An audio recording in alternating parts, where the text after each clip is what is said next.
Okay, first things first, you're going to have 4 clips set up just like I do.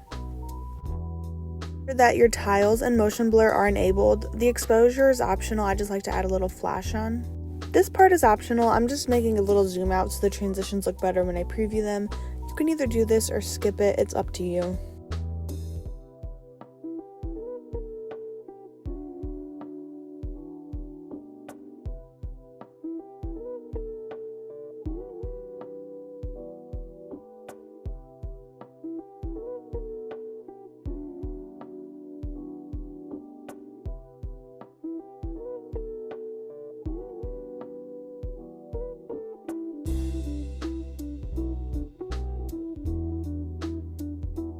Okay, now onto the important part of the transition.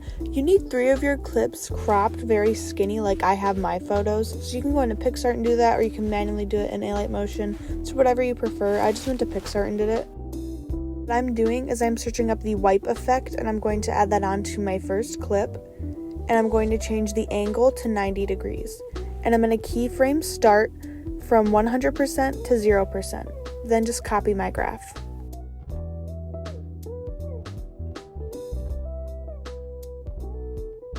Make it easier, I just copied this graph and used it because I'm just going to be doing wipes on the other clips as well.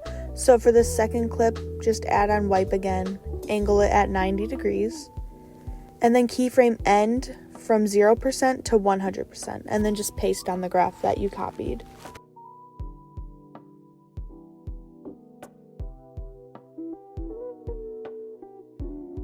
Now, once again, for the last clip, just add on wipe, make the angle 90 degrees, and then keyframe start from 100% to 0%, and then just paste on the graph that you copied. So this is what it looks like right now. Honestly, you could leave it, but what I do is I hold down all my 3 top clips and I group them together. Then you want to go to 3D, and then you want to add on the flip layer. Now keyframe your angle from 107.8, add a keyframe, and then at the very end, add another keyframe and then just make it 0, and then copy my graph. You want to enable overshoot for this graph, so just tap on the 3 dots and make your graph exactly like I'm making mine.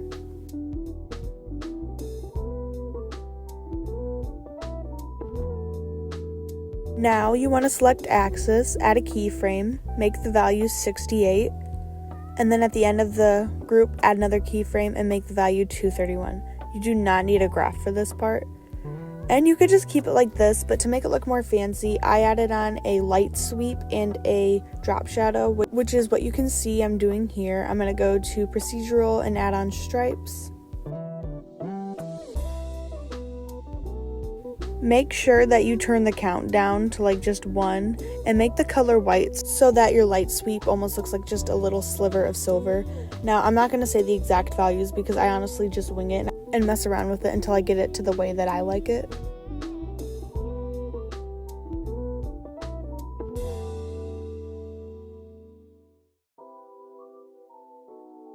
One thing I will say though is you do have to keyframe phase in order for the little light sweep to move at all. So, and I didn't add a graph onto that, I just moved it just a little bit.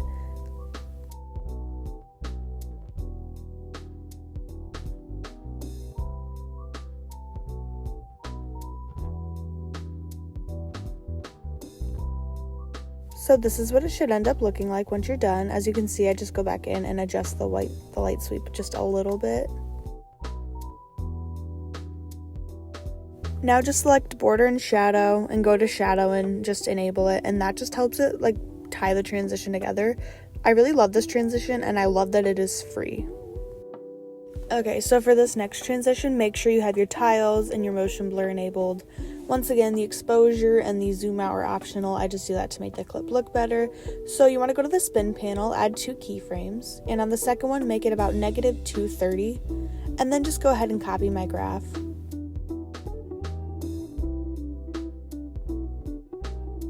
Now just go on to your second clip and finish off the spin transition by making it +230 for the first keyframe and 0 for the second keyframe, and then just copy my graph.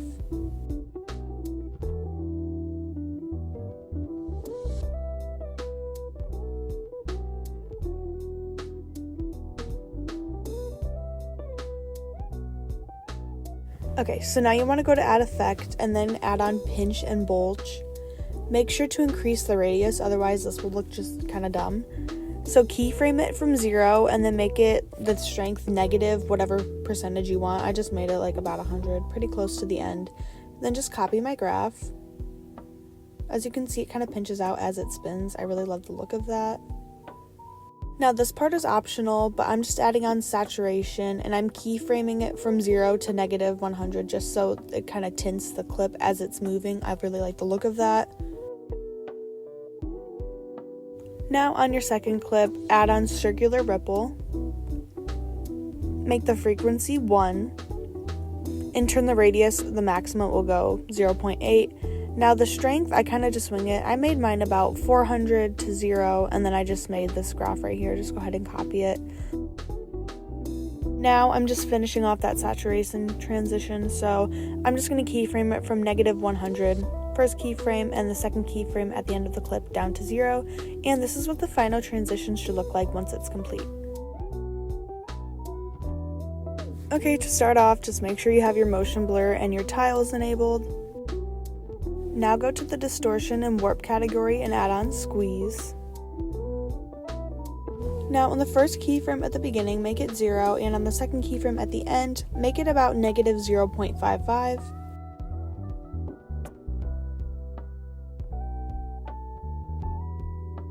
Ignore this graph right here. You're going to want to hit the 3 dots and enable overshoot and then copy the graph that I do right now.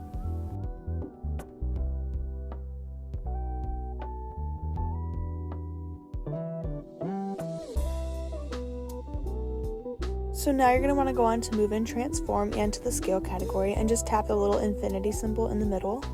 Add a keyframe at the beginning and add another one at the end and swipe on the very first top row right here as much as you want. Once again, ignore this first graph I make. You're going to want to disable overshoot and copy the new graph that I'm about to make. I was getting confused during this, so that's why I just have to make it pretty clear.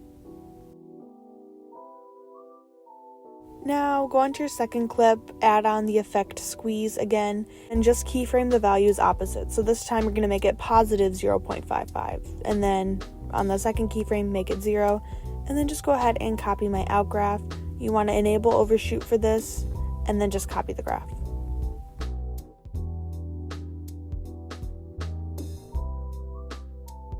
Once again, go to the move and transform category and scale. Keyframe it, but this time you're going to swipe the opposite way you did the first time. Don't do it too much like I did here. You want to make it very subtle because you're still going to be able to see it. You don't want all those weird lines popping up. And then just go ahead and copy my out graph.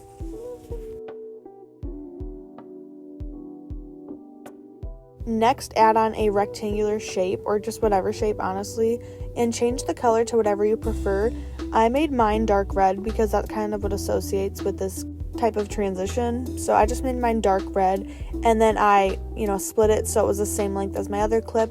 Then I went to blending and opacity. I turned it down just a little bit and I keyframed it, and then I went to the end and I just turned the opacity down to 0, and this is what the final transition should look like. Okay, so once again, make sure you have your tiles, your motion blur enabled, then go to the 3D category and add on flip layer. So I just keyframe my angle, one at the beginning 0, and on the second keyframe I make it about 230 just because I want it to be a really intense value. And then just go ahead and copy my graph, and this is going to be a really fast graph because this is a fast-paced transition.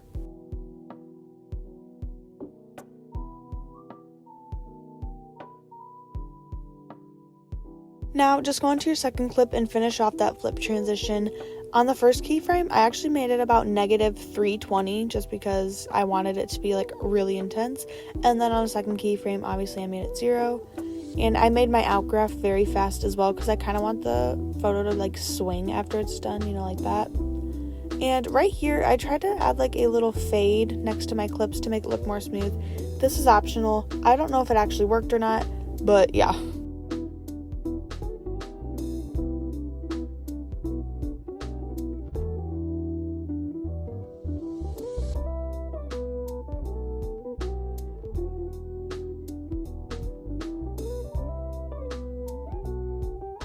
Okay, so now on your second clip right here, you're going to want to hold down on the side and group it by itself, and then duplicate that group.